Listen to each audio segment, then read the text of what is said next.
Hi everyone. ನೋಡ್ರಿ, K A questions ಗಳನ್ನ ನಾವು ಡಿಸ್ಕಷನ್ ಮಾಡಕತ್ತೀವಿ. ಎಲಿಮಿನೇಷನ್ ಮೆಥಡ್ ಇಂದ ಅದರ್ ಕ್ಲಾಸಸ್ ಗಳು, ಕ್ಲಾಸ್ 1 ಇಂದ ಹಿಡ್ಕೊಂಡು ಎಲಿಮಿನೇಷನ್ ಕ್ಲಾಸಸ್ ಗಳು ನಿಮ್ಗೆ ಡಿಸ್ಕ್ರಿಪ್ಷನ್ ಬಾಕ್ಸ್ ಅಲ್ಲಿ ಸಿಗ್ತಾವ. ಎಲ್ರು ನೋಡ್ರಿ. ಇವತ್ತಿನ ಕ್ಲಾಸ್ ಒಳಗಡೆ ಏನ್ ಮಾಡೋಣ ಅಂತಂದ್ ಹೇಳಿದ್ರ, ಆರ್ಗನೈಸೇಷನ್ ಗಳ ಬಗ್ಗೆ ಡಿಸ್ಕಷನ್ ಮಾಡೋಣ. ತುಂಬಾ ಇಂಪಾರ್ಟೆಂಟ್ ಆರ್ಗನೈಸೇಷನ್ಸ್ ಗಳು. ಆಮೇಲೆ ಅಷ್ಟೊಂದು ಕಷ್ಟಪಟ್ಟು ನಿಮ್ಗೋಸ್ಕರ ಕ್ಲಾಸ್ ಮಾಡ್ತಾ ಇದ್ದೀನಿ. ಲೈಕ್ ಮಾಡ್ರಿ, ಶೇರ್ ಮಾಡ್ರಿ. ಅದೇ ತರ ಏನಂತಂದ್ ಹೇಳಿದ್ರೆ ಮೊದಲು ಸಬ್ಸ್ಕ್ರೈಬ್ ಆಗ್ರಿ. ಅದ್ರ ಜೊತೆಗೆ ಒಂದೇನೋ ಒಂದ್ ಕಮೆಂಟ್ ಅನ್ನ ಹಾಕ್ರಿ. ನಿಮ್ಗೆ ಖುಷಿಯಾಗಿ ಏನ್ ಅನ್ಸುತ್ತೆ ಕಮೆಂಟ್ ಹಾಕ್ರಿ. ಕಮೆಂಟ್ಸ್ ಗಳು ಒಂದ್ 1000 ಕಮೆಂಟ್ಸ್ ಗಳು ರೀಚ್ ಆಗ್ಲಿ ನೋಡೋಣ, ನನ್ ಖುಷಿಗೋಸ್ಕರ. ನೋಡ್ರಿ, ಪ್ರಮುಖ ಅಂತಾರಾಷ್ಟ್ರೀಯ ಸಂಸ್ಥೆಗಳು, ಯಾಕಂದ್ರೆ ಎಲಿಮಿನೇಷನ್ ಮೆಥಡ್ ಆಗಿರ್ಬೋದು, ಆಮೇಲೆ ಕೆಇಎ ಅತಿ ಹೆಚ್ಚು ಕ್ವಶನ್ಸ್ ಗಳನ್ನ ಆರ್ಗನೈಸೇಷನ್ಸ್ ಗಳ ಮೇಲೆ ಕೇಳ್ತಾ ಇದೆ. ಬೇಕಾದ್ರೆ ನೀವು ಓಲ್ಡ್ ಕ್ವಶನ್ ಪೇಪರ್ಸ್ ಗಳನ್ನ ನೋಡ್ರಿ. ಅದರ್ ಇದು ವಿಲೇಜ್ ಅಕೌಂಟೆಂಟ್ ಆಗಿರ್ಬೋದು, ಅದಾದ ನಂತರ PSI ಎಕ್ಸಾಮ್ ಆಗಿರ್ಬೋದು, ಆಮೇಲೆ ಬೇರೆ ಬೇರೆ ಅದರ್ ಡಿಪಾರ್ಟ್ಮೆಂಟಲ್ ಎಕ್ಸಾಮ್ಸ್ ಬರ್ತಾವ. ಅದ್ರಲ್ಲಿ ಚೆಕ್ ಮಾಡಿದ್ರಿ ಅಂತಂದ್ರೆ ಗೊತ್ತಾಗತ್ತ. ನಾವು ಲಾಸ್ಟ್ ಕ್ಲಾಸ್ ಅಲ್ಲಿ ಕೇಸಸ್ ಗಳ ಬಗ್ಗೆ ನೋಡಿದ್ವಿ, ಸುಪ್ರೀಂ ಕೋರ್ಟ್ ಕೇಸಸ್ ಗಳು. ಇವಾಗ ಆರ್ಗನೈಸೇಷನ್ಸ್ ಗಳ ಬಗ್ಗೆ ನೋಡೋಣ. ಫಸ್ಟ್ ಒನ್ ಏನಂದ್ರ G20 ಅಂತಂದ್ ಹೇಳ್ತೀವಿ. ಫಸ್ಟ್ ಒನ್ ಯಾವುದು? ಗ್ರೂಪ್ ಆಫ್ 20 ಮೆಂಬರ್ಸ್ ಅಂತಂದ್ ಹೇಳ್ತೀವಿ. ಇದು ಯಾವಾಗ ಸ್ಥಾಪನೆ ಆಯ್ತಂದ್ರ 1999, 26 ಸೆಪ್ಟೆಂಬರ್ ಅಂತಂದ್ ಹೇಳಿ. ಸೆಪ್ಟೆಂಬರ್ 26, 1999 ಸ್ಟಾರ್ಟ್ ಆಗತ್ತ G20 ಅಂತಂದ್ ಹೇಳಿ. ಅದಾದ ನಂತರ ಇದ್ರದ್ದು ಹೆಡ್ ಕ್ವಾರ್ಟರ್ಸ್ ಒಂದೇ ಕಡೆ ಇಲ್ಲ. ಅಲ್ಲಿ ಏನ್ ಮಾಡ್ತಾರ ಅಂತಂದ್ ಹೇಳಿ ಚೇಂಜಸ್ ಆಗ್ತಾ ಇರುತ್ತೆ. ಸಭೆಗಳು ನಡೆದಂಗ ಚೇಂಜಸ್ ಆಗ್ತಾ ಇರತ್ತ. ಅದಾದ ನಂತರ ಇದನ್ನ ಸಂಸ್ಥಾಪಕ ದೇಶಗಳು ಯಾವ ಅಂತಂದ್ ಹೇಳಿದ್ರೆ ಮೊದಲು ಈ ತರ ಬರ್ತಾವ. ಅವುಗಳನ್ನೆಲ್ಲ ಏನ್ ನೆನ್ಪಿಟ್ಕೊಳಕ್ ಹೋಗ್ಬೇಡ್ರಿ, ಜಸ್ಟ್ ಒಂದೊಂದು ಐಡಿಯಾಗೋಸ್ಕರ. ಆಮೇಲೆ ಇವಾಗ ಪ್ರಸ್ತುತ ಸದಸ್ಯರ ಸಂಖ್ಯೆ ಎಷ್ಟಿದಾವ ಅಂದ್ರೆ 19 ಇದಾವ. ಪರ್ಟಿಕ್ಯುಲರ್ ಆಗಿ 19 ದೇಶಗಳು, ಆಮೇಲೆ ಯುರೋಪಿಯನ್ ಯೂನಿಯನ್ ಒಂದು, ಆಮೇಲೆ ಆಫ್ರಿಕನ್ ಯೂನಿಯನ್ ಒಂದು. ಟೋಟಲ್ ಆಗಿ ಏನಂತಂದ್ ಹೇಳಿದ್ರೆ 21 ಮೆಂಬರ್ಸ್ ಇದಾರ. ಇದ್ರ ಒಳಗಡೆ ನಮ್ ಇಂಡಿಯಾ ಕೂಡ ಏನಂದ್ರೆ ಸದಸ್ಯ ದೇಶವಾಗೈತೆ. ಇಷ್ಟು ಪಾಯಿಂಟ್ಸ್ ಗಳು ಗೊತ್ತಿದ್ರೆ ಸಾಕು. ಇದಾದ ನಂತರ ಇದು ಉದ್ದೇಶ ಏನಂತಂದ್ ಹೇಳಿದ್ರೆ, ಜಾಗತಿಕವಾಗಿ ಆರ್ಥಿಕತೆಯನ್ನ, ಆಮೇಲೆ ಹಣಕಾಸು ಸ್ಥಿರತೆಯನ್ನ ತಗೊಂಡ್ ಬರೋದು, ಹವಾಮಾನ ವೈಪರೀತ್ಯವನ್ನ ಕಂಟ್ರೋಲ್ ಮಾಡೋದಾಗಿರ್ಬೋದು, ಅದಾದ ನಂತರ ಪ್ರೋಟೋಕಾಲ್ಸ್ ಗಳಾಗಿರ್ಬೋದು, ಕಾನ್ಫರೆನ್ಸಸ್ ಆಗಿರ್ಬೋದು, ಅಂದ್ರೆ ಸಸ್ಟೈನೇಬಲ್ ಡೆವಲಪ್ಮೆಂಟ್ ಮಾಡೋದು. ಆ ಎಲ್ಲದ್ರ ಮೇಲೆ ಏನಂತಂದ್ ಹೇಳಿದ್ರೆ ಒಂದು ಹೆಲ್ಪ್ ಆಗಿರ್ಬೋದು, ಅಥವಾ ಹಣಕಾಸನ್ನ ಒದಗಿಸೋದಾಗಿರ್ಬೋದು, ಅಥವಾ ಸಾಲವನ್ನ ಒದಗಿಸೋ ಈ ತರ ಥಿಂಗ್ಸ್ ಗಳು ಬರ್ತಾವ. ಅದ್ರದ್ದು ಉದ್ದೇಶ ಆಗೈತೆ ಈ ಆರ್ಗನೈಸೇಷನ್. ಅದಾದ ನಂತರ ನೆಕ್ಸ್ಟ್ ನೋಡ್ರಿ, ಬ್ರಿಕ್ಸ್ ಅಂತಂದ್ ಹೇಳ್ತೀವಿ. ನೆಕ್ಸ್ಟ್ ಏನಂತಂದ್ ಹೇಳಿದ್ರೆ ಬ್ರಿಕ್ಸ್. ಇದ್ರ ಹೆಡ್ ಕ್ವಾರ್ಟರ್ಸ್ ಶಾಂಘೈ ಅಂತಂದ್ ಹೇಳ್ತೀವಿ. ಅದೆಲ್ಲ ಐತೆ? ಚೀನಾದೊಳಗಡೆ ಐತೆ, ನೆನ್ಪಿಟ್ಕೊಡ್ರಿ. ಅದಾದ ನಂತರ ಇವರೆಲ್ಲ ಸೇರಿ ಏನ್ ಮಾಡಿದಾರ ಅಂತಂದ್ ಹೇಳಿದ್ರೆ, ಬ್ರಿಕ್ಸ್ ದವರು ಒಂದು ಹೊಸ ಬ್ಯಾಂಕ್ ಅನ್ನ ಡೆವಲಪ್ ಮಾಡಿದಾರ.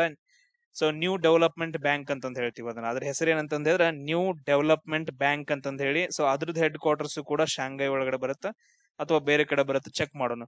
ನೋಡ್ರಿ, 2006 ಒಳಗಡೆ ಸ್ಥಾಪನೆ ಆಗ್ಬೇಕು ಅಂತಂದ್ ಹೇಳಿ. 2006. ಬಟ್ ಅದ್ರ ಮೊದಲ ಶೃಂಗಸಭೆ ಯಾವಾಗ ನಡೆಯುತ್ತೆ ಅಂದ್ರೆ 2009. ಅದು ಪರ್ಟಿಕ್ಯುಲರ್ ಆಗಿ ಏನಂತಂದ್ ಹೇಳಿದ್ರೆ 16 ಜೂನ್ 2009ರಲ್ಲಿ ಮೊದಲ ಸಭೆ ನಡೆಯುತ್ತೆ. ಯಾವ್ದ್ರದ್ದು? ಬ್ರಿಕ್ಸ್ದು. ಅದು ಎಲ್ಲಿ ನಡೆಯುತ್ತೆ ಅಂತಂದ್ ಹೇಳಿದ್ರ ರಷ್ಯಾದೊಳಗಡೆ ನಡೆಯುತ್ತೆ. ಎಲ್ಲಿ ನಡೆಯುತ್ತೆ? ರಷ್ಯಾದೊಳಗಡೆ ನಡೆಯುತ್ತೆ. ಅದಾದ ನಂತರ ಸಂಸ್ಥಾಪಕ ದೇಶಗಳು ಯಾವ್ಯಾವ ಅಂತಂದ್ ಹೇಳಿದ್ರೆ, ಮೊದಲು ಬ್ರೆಜಿಲ್, ರಷ್ಯಾ, ಭಾರತ ಮತ್ತು ಚೀನಾ. ಈ 4 ಅಷ್ಟ ಇರ್ತಾವ, ಬ್ರಿಕ್ ಅಂತಂದಿರುತ್ತ. ಆಮೇಲೆ 2010 ಡಿಸೆಂಬರ್ದಾಗ, ಅಂದ್ರೆ ಆಲ್ಮೋಸ್ಟ್ 2010-11 ಒಳಗಡೆ ಏನಂತಂದ್ ಹೇಳಿದ್ರೆ ದಕ್ಷಿಣ ಆಫ್ರಿಕಾ ಬಂದ್ ಸೇರುತ್ತ. ದಕ್ಷಿಣ ಆಫ್ರಿಕಾ ಏನಂತಂದ್ ಹೇಳಿದ್ರೆ ಇದನ್ನ ಸೇರಿ ಅದೇನಾಗತ್ತ, ಕಂಪ್ಲೀಟ್ ಆಗಿ ಬ್ರಿಕ್ಸ್ ಆಗಿ ಕನ್ವರ್ಟ್ ಆಗತ್ತ. ಆಮೇಲೆ ಇವಾಗ Egypt, Ethiopia, Iran, UAE, Saudi Arabia ಕೂಡ ಏನಂದ್ರೆ ಇದ್ರದ್ದು ಸದಸ್ಯ ರಾಷ್ಟ್ರಗಳಾಗಿದಾವ. ಅದಾದ ನಂತರ ಇದು ಸ್ಟ್ರಾಂಗೆಸ್ಟ್ ಆರ್ಗನೈಸೇಷನ್ ಇವಾಗ. ಇದೇನಂತಂದ್ರೆ ಇದ್ರ strongest. G20 ಗಿಂತನೂ strongest ಇವಾಗಿದು. G20, G7 ಎಲ್ಲ ಸಮೀಪ ಬರಂಗಿಲ್ಲ, ಅಷ್ಟೊಂದು ಸ್ಟ್ರಾಂಗೆಸ್ಟ್ ಅಂತಂದ್ ಹೇಳ್ತೀವಿ. ಅದಾದ ನಂತರ ನಮಗ್ ಕ್ವಶನ್ಸ್ ಗಳನ್ನ ಏನ್ ಕೇಳ್ಬೋದು ಅಂತಂದ್ ಹೇಳಿದ್ರೆ ಬ್ರಿಕ್ಸ್ ಮೇಲೆ, ಅದನ್ನ ನಾನು ಡಿಸ್ಕಷನ್ ಮಾಡ್ತೀನಿ ಇವಾಗ. ಇದ್ರ ಮುಖ್ಯ ಉದ್ದೇಶ ಏನಂತಂದ್ ಹೇಳಿದ್ರೆ ಆರ್ಥಿಕತೆ, ದುಡ್ಡು, ಅದಾದ ನಂತರ ರಾಜಕೀಯ, ಪಾಲಿಟಿಕ್ಸ್, ಭದ್ರತೆಯನ್ನು ಒದಗಿಸೋದು. ಇದನ್ ಬಿಟ್ಟು ಬೇರೆ ಏನು ಉದ್ದೇಶ ಇರಂಗಿಲ್ಲ ಯಾವ ಆರ್ಗನೈಸೇಷನ್ ಆದ್ರೂ. ಇದೇ ಉದ್ದೇಶ ಅಂತಂದ್ ಹೇಳ್ತೀವಿ. ನೋಡ್ರಿ, 2025 2025 ಬ್ರಿಕ್ಸ್ ಶೃಂಗಸಭೆ ಯಾವಾಗ ನಡೆದೈತೆ ಅಂತಂದ್ ಹೇಳಿದ್ರ ಜುಲೈ 6ರಿಂದ 7. ಸೊ 6ರಿಂದ 7 ಜುಲೈ ಒಳಗಡೆ ನಡೆದೈತೆ. ಅದನ್ನ ನೀವು ಬರೆದಿಟ್ಕೋಬೇಕು.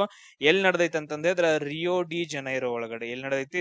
ರಿಯೋ ಡಿ ಜನೈರೋ ಒಳಗಡೆ ನಡೆದೈತೆ. ನೆಕ್ಸ್ಟ್ 2026 ಬ್ರಿಕ್ಸ್ ಸಮ್ಮೇಳನ ಎಲ್ಲಿ ನಡೆಯೋದೈತೆ ಅಂತಂದ್ ಹೇಳಿದ್ರೆ, ಎಲ್ಲಿ ನಡೆದೈತಿ? ಇಂಡಿಯಾದೊಳಗೆ ನಡೆಯೋದೈತೆ. ಎಲ್ಲಿ? ಇಂಡಿಯಾ ಅಂತಂದ್ ಹೇಳಿ. ಸೊ ಇದು ಸೆಪ್ಟೆಂಬರ್ ಒಳಗಡೆ ನಡೆದೈತೆ, ಇನ್ನೂ ಅನೌನ್ಸ್ ಆಗಿಲ್ಲ. ಇದು ಮೇನ್ ಬ್ರಿಕ್ಸ್ ಸಮ್ಮೇಳನ. ಅದರ ಸಣ್ಣ ಸಣ್ಣ ಬ್ರಿಕ್ಸ್ ಸಮ್ಮೇಳನಗಳು ಅವು ನಡೀತಿರ್ತಾವ, ಅದ್ರ ಬಗ್ಗೆ ಟೆನ್ಷನ್ ತಗೋಬೇಡ್ರಿ. ಎಸ್, ಇಲ್ಲಿ ನೋಡ್ರಿ, ನೆಕ್ಸ್ಟ್ ಏನಂತ ಹೇಳಿದ್ರೆ ಶಾಂಘೈ ಕೋಆಪರೇಷನ್ ಆರ್ಗನೈಸೇಷನ್ ಅಂತಂದ್ ಹೇಳ್ತೀವಿ. ಶಾಂಘೈ ಕೋಆಪರೇಷನ್ ಆರ್ಗನೈಸೇಷನ್, SCO ಅಂತಂದ್ ಹೇಳ್ತೀವಿ. ಇದ್ರ ಹೆಡ್ ಕ್ವಾರ್ಟರ್ಸ್ ಬೀಜಿಂಗ್ ಒಳಗಡೆ ಐತೆ, ಚೀನಾದ ಬೀಜಿಂಗ್ ಒಳಗಡೆ. ಇದು 2001ರಲ್ಲಿ ಸ್ಥಾಪನೆ ಆಗತ್ತೆ. ಯಾವಾಗಂದ್ರ 15 ಜೂನ್ 2001ರಲ್ಲಿ ಇದು ಸ್ಥಾಪನೆ ಆಗತ್ತ. ಅದ್ರ ಹಿಂದಿನ ಹೆಸರು ಶಾಂಘೈ 5 ಅಂತಂದ್ ಹೇಳ್ತೀವಿ. ಅದು 1996ರಲ್ಲಿ ಅದರದ ರೂಪಾಂತರಗೊಂಡೈತೆ. ಇದೇನ್ ಬೇಡ, ಜಸ್ಟ್ ಸ್ಥಾಪಿತ ವರ್ಷ ಅಂತಂದ್ ಹೇಳಿ ನೆನ್ಪಿಟ್ಕೊಡ್ರಿ. ಇದ್ರದ್ದು ಸದಸ್ಯ ಸಂಸ್ಥಾಪಕ ದೇಶಗಳು ಯಾವ ಅಂತಂದ್ ಹೇಳಿದ್ರೆ China, Russia, Kazakhstan, Kyrgyzstan, Tajikistan ಅಂತಂದ್ ಹೇಳ್ತೀವಿ. ಬಟ್ ಆದ್ರೆ ಇವಾಗ ಟೋಟಲ್ ಆಗಿ ಬೇರೆ ಬೇರೆ ಅದಾವ, ಸೊ ತುಂಬಾ ಅದಾವ. ಅದ್ರಲ್ಲಿ ನಮ್ ಭಾರತ ದೇಶ ಯಾವಾಗ ಕೂಡಿತಂತಂದ್ ಹೇಳಿದ್ರ, SCO ಮೆಂಬರ್ ಆಗಿ ಯಾವಾಗ ಸೇರಿತು ಅಂತಂದ್ ಹೇಳಿದ್ರ 2017ರಲ್ಲಿ ಸೇರುತ್ತೆ. ಈ ಕ್ವಶನ್ KA ಬೋರ್ಡ್ ದವ್ರು ಕೇಳಿದಾರ. ಪಾಕಿಸ್ತಾನ್ ಕೂಡ ಯಾವಾಗ ಸೇರತ್ತ, 2017ರಲ್ಲಿ ಸೇರತ್ತ. ನೆಕ್ಸ್ಟ್ ನೋಡ್ರಿ, ರೀಸೆಂಟ್ ಆಗಿ ಇರಾನ್ ಸೇರುತ್ತ 2023 ಒಳಗಡೆ. ಆಮೇಲೆ ಬೆಲಾರಸ್ ಸೇರುತ್ತ 2024 ಒಳಗಡೆ. ಈ ಪಾಯಿಂಟ್ಸ್ ಗಳು ಕ್ಲಿಯರ್.